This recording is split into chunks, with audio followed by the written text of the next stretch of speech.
नमस्कार साथियों, स्वागत है आपका हमारे YouTube चैनल में। आप छत्तीसगढ़ की किस जगह से हमारे समाचार सुन रहे हैं, कृपया कमेंट बॉक्स में लिखकर हमें ज़रूर बताएं। साथ ही हमारे चैनल को सब्सक्राइब करना ना भूलें। रायपुर से प्रस्तुत है छत्तीसगढ़ के प्रादेशिक समाचार। समाचारों के साथ में रजनी शुक्ला। पहले मुख्य समाचार। आज मनाया जाएगा अंतर्राष्ट्रीय योग दिवस। प्रदेश में राज्य स्तरीय कार्यक्रम रायपुर के साइंस कॉलेज मैदान में होगा। केंद्र सरकार ने धान सहित 14 फसलों के न्यूनतम समर्थन मूल्य को बढ़ाया। बलरामपुर में सीएएफ जवानों को लेकर जा रहे वाहन के खाई में गिरने से 2 जवानों की मौत। और प्रदेश में मानसून आगे बढ़कर राजनांदगांव, दुर्ग, धमतरी और गरियाबंद के कुछ हिस्सों तक पहुंच गया है। अब समाचार विस्तार से। 10वां अंतर्राष्ट्रीय योग दिवस आज मनाया जाएगा। राज्य स्तरीय कार्यक्रम रायपुर के साइंस कॉलेज मैदान में आयोजित होगा। कार्यक्रम के मुख्य अतिथि मुख्यमंत्री विष्णुदेव साय होंगे। वहीं कार्यक्रम की अध्यक्षता समाज कल्याण मंत्री लक्ष्मी राजवाड़े करेंगी। कार्यक्रम का आयोजन केंद्रीय आयुष मंत्रालय द्वारा निर्धारित प्रोटोकॉल के अनुसार सुबह 7 से 8 बजे के बीच होगा। इसमें छत्तीसगढ़ योग आयोग के प्रशिक्षित और अनुभवी योग प्रशिक्षकों द्वारा योगाभ्यास का प्रशिक्षण दिया जाएगा। इस कार्यक्रम में जनप्रतिनिधि, शासकीय अधिकारी, कर्मचारी, पतंजलि योग संस्थान, प्रजापति ब्रह्मकुमारी संस्थान सहित विभिन्न संस्थानों के योग साधकों के अलावा लगभग 35,000 आम नागरिक शामिल होंगे। कार्यक्रम का मुख्य उद्देश्य योग को जन सामान्य की दिनचर्या का अंग बनाना और राज्य के प्रत्येक व्यक्ति को स्वस्थ जीवन शैली अपनाने के लिए योग से परिचित कराना है। इस साल अंतर्राष्ट्रीय योग दिवस की थीम है स्वयं एवं समाज के लिए योग। अंतर्राष्ट्रीय योग दिवस के अवसर पर उप मुख्यमंत्री अरुण साव कोरबा में और विजय शर्मा दुर्ग में आयोजित कार्यक्रम में शामिल होंगे। वहीं बिलासपुर में केंद्रीय राज्य मंत्री तोखन साहू, कांकेर में रायपुर सांसद ब्रजमोहन अग्रवाल के अलावा राज्य मंत्रिमंडल के सभी मंत्री, सांसद और विधायक अलग अलग जिलों में आयोजित होने वाले योगाभ्यास कार्यक्रम में हिस्सा लेंगे। आज राज्य के सभी 400 आयुष्मान आरोग्य मंदिरों और 24 योगा वेलनेस सेंटरों में भी योगाभ्यास कार्यक्रम का आयोजन किया जाएगा। अंतर्राष्ट्रीय योग दिवस पर राज्यपाल विश्वभूषण हरिचंदन और मुख्यमंत्री विष्णुदेव साय ने प्रदेशवासियों को शुभकामनाएं दी हैं। केंद्र सरकार ने 14 फसलों के लिए न्यूनतम समर्थन मूल्य बढ़ाने का निर्णय लिया है। धान के न्यूनतम समर्थन मूल्य में प्रति क्विंटल 117 रुपये की वृद्धि की गई है। यह जानकारी नई दिल्ली में मीडिया को संबोधित करते हुए सूचना और प्रसारण मंत्री अश्विनी वैष्णव ने दी। उन्होंने बताया कि सरकार ने कैबिनेट बैठक में कई अहम फैसले लिए हैं। धान के अलावा कपास, बाजरा, दलहन, तिलहन के लिए न्यूनतम समर्थन मूल्य में भी वृद्धि की गई है। श्री वैष्णव ने बताया कि सरकार देश भर में 2 लाख गोदाम बनाने पर भी काम कर रही है। केंद्र सरकार ने जून 2024 यूजीसी नेट परीक्षा रद्द कर दी है। यह परीक्षा बाद में नए सिरे से आयोजित की जाएगी, जिसकी जानकारी अलग से दी जाएगी। भारतीय साइबर अपराध समन्वय केंद्र द्वारा दी गई जानकारी के बाद यूजीसी नेट परीक्षा रद्द की गई है। यह मामला गहन जांच के लिए केंद्रीय जांच ब्यूरो को सौंपा जा रहा है। बलौदाबाजार में जिला स्तरीय सोशल मीडिया निगरानी समिति ने अब तक 55 संदिग्ध प्रकरणों की पहचान कर एसडीएम के माध्यम से एसडीओपी को भेजा है। इसमें से साइबर पुलिस और थाना प्रभारियों की मदद से 3 व्यक्तियों के खिलाफ अपराध दर्ज कर लिया गया है। वहीं अन्य 4 व्यक्तियों की पहचान की जा रही है। जिला कलेक्टर दीपक सोनी ने नागरिकों से अपील की है कि वे सोशल मीडिया में भड़काऊ पोस्ट करने से बचें। यदि किसी भी व्यक्ति का पोस्ट भड़काऊ या सामाजिक सौहार्द बिगाड़ने वाला प्रतीत होता है तो उसके खिलाफ सख्त कार्रवाई की जाएगी। इस बीच राज्य के गृह विभाग ने बलौदाबाजार जिले के अतिरिक्त पुलिस अधीक्षक को भी बदल दिया है। धमतरी के एडिशनल एसपी अभिषेक सिंह को बलौदाबाजार भाटापारा जिले का नया अतिरिक्त पुलिस अधीक्षक बनाया गया है। इसके अलावा गृह विभाग ने अतिरिक्त पुलिस अधीक्षक और उप पुलिस अधीक्षक स्तर के 4 अन्य अधिकारियों के प्रभार में भी फेरबदल किया है। कथित कोयला घोटाला मामले में ईओडब्ल्यू ने 6 आरोपियों को कल रायपुर की विशेष अदालत में पेश किया, जिसमें से 3 आरोपियों निखिल चंद्राकर, हेमंत जायसवाल और चंद्र प्रकाश जायसवाल को 24 जून तक पुलिस रिमांड पर भेज दिया गया है, जबकि 3 अन्य आरोपियों शिवशंकर नाग, संदीप नायक और लक्ष्मीकांत तिवारी को 14 दिन यानी 1 जुलाई तक न्यायिक हिरासत में जेल भेजा गया है। नारायणपुर जिले के छोटे डोंगर थाना क्षेत्र में सुरक्षा बलों ने भारी मात्रा में माओवादी सामग्री बरामद की है।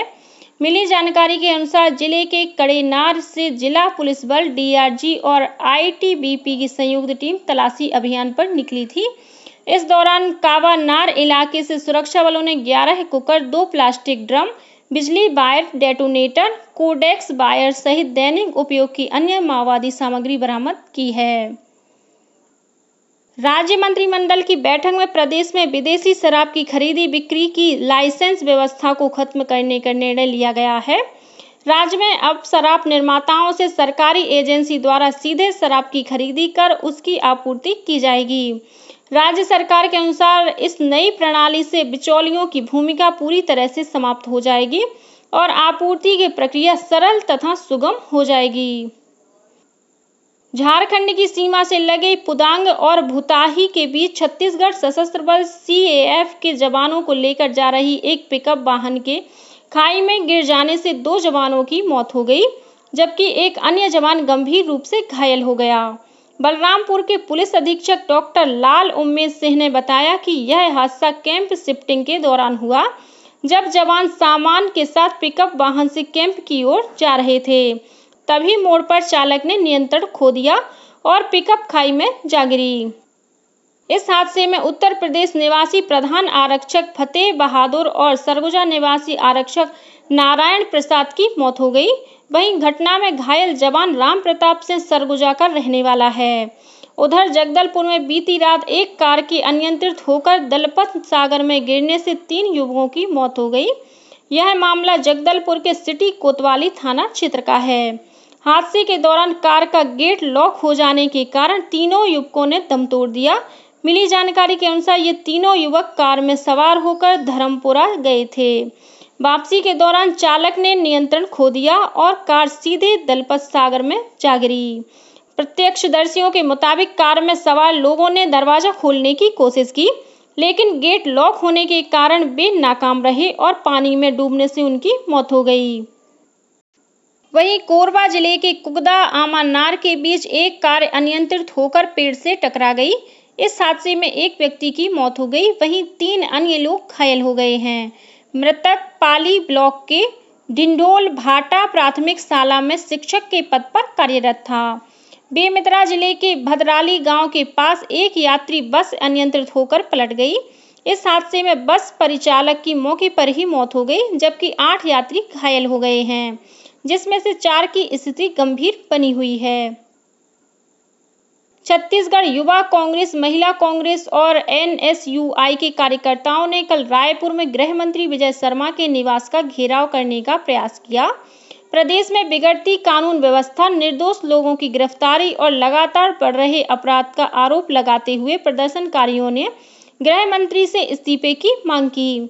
जिला कांग्रेस भवन गांधी मैदान से निकले प्रदर्शनकारियों को पुलिस ने महिला थाने के पास रोक दिया। इस दौरान प्रदर्शनकारियों और पुलिस के बीच झूमाझटकी भी हुई। इस प्रदर्शन में राज्यसभा सांसद फूलो देवी नेताम, पूर्व विधायक विकास उपाध्याय, शहर अध्यक्ष गिरीश दुबे और युवा कांग्रेस के प्रदेश अध्यक्ष आकाश शर्मा के साथ ही एनएसयूआई के प्रदेश अध्यक्ष नीरज पांडे शामिल हुए। कृषि मंत्री रामविचार नेताम ने मनेंद्रगढ़ से आए व्यापारियों के प्रतिनिधि मंडल की शिकायत के बाद मनेंद्रगढ़ के मंडी सचिव और लेखपाल को निलंबित करने के आदेश दिए हैं। वहीं मंडी बोर्ड के एमडी की कार्यशैली पर भी नाराजगी जताई है। गौरतलब है कि इन दोनों अधिकारियों के खिलाफ प्रतिनिधि मंडल ने दुर्व्यवहार और भ्रष्टाचार की शिकायत की थी, जिस पर नाराजगी व्यक्त करते हुए श्री नेताम ने मंडी सचिव और लेखपाल को निलंबित करने के आदेश दिए। बारिश का मौसम शुरू होते ही दंतेवाड़ा जिले में डेंगू का संक्रमण फैलने लगा है। बेला डीला क्षेत्र से डेंगू से पीड़ित 10 संदिग्ध मरीजों को अस्पताल में भर्ती कराया गया है। स्वास्थ्य विभाग ने इसमें से 6 मरीजों में डेंगू की पुष्टि की है। जिले के मुख्य चिकित्सा और स्वास्थ्य अधिकारी संजय बसाक ने डेंगू बुखार की जांच और इलाज की सुविधाओं को लेकर स्वास्थ्य विभाग के अधिकारियों को आवश्यक दिशा निर्देश जारी किए हैं। उन्होंने विभाग को लोगों के इलाज के प्रति सतर्क रहने और उन्हें डेंगू से बचाव के लिए जागरूक करने को कहा है। और अब पेश है मौसम का हाल। मौसम विभाग के अनुसार दक्षिण पश्चिम मानसून राजनांदगांव, दुर्ग, धमतरी और गरियाबंद के कुछ हिस्सों तक आगे बढ़ गया है। इसके अगले 2 से 3 दिनों में उत्तर की ओर बढ़ने की संभावना है। मौसम विभाग के मुताबिक एक ऊपरी हवा का चक्रीय चक्रवाती घेरा बिहार और उसके आसपास बना हुआ है।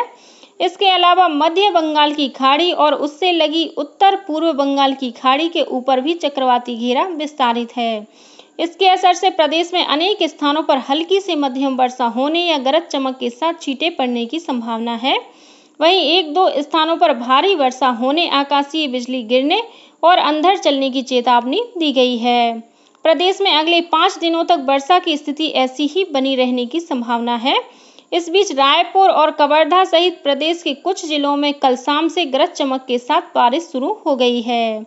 इसी के साथ छत्तीसगढ़ के समाचारों का ये बुलेटिन समाप्त हुआ। नमस्कार।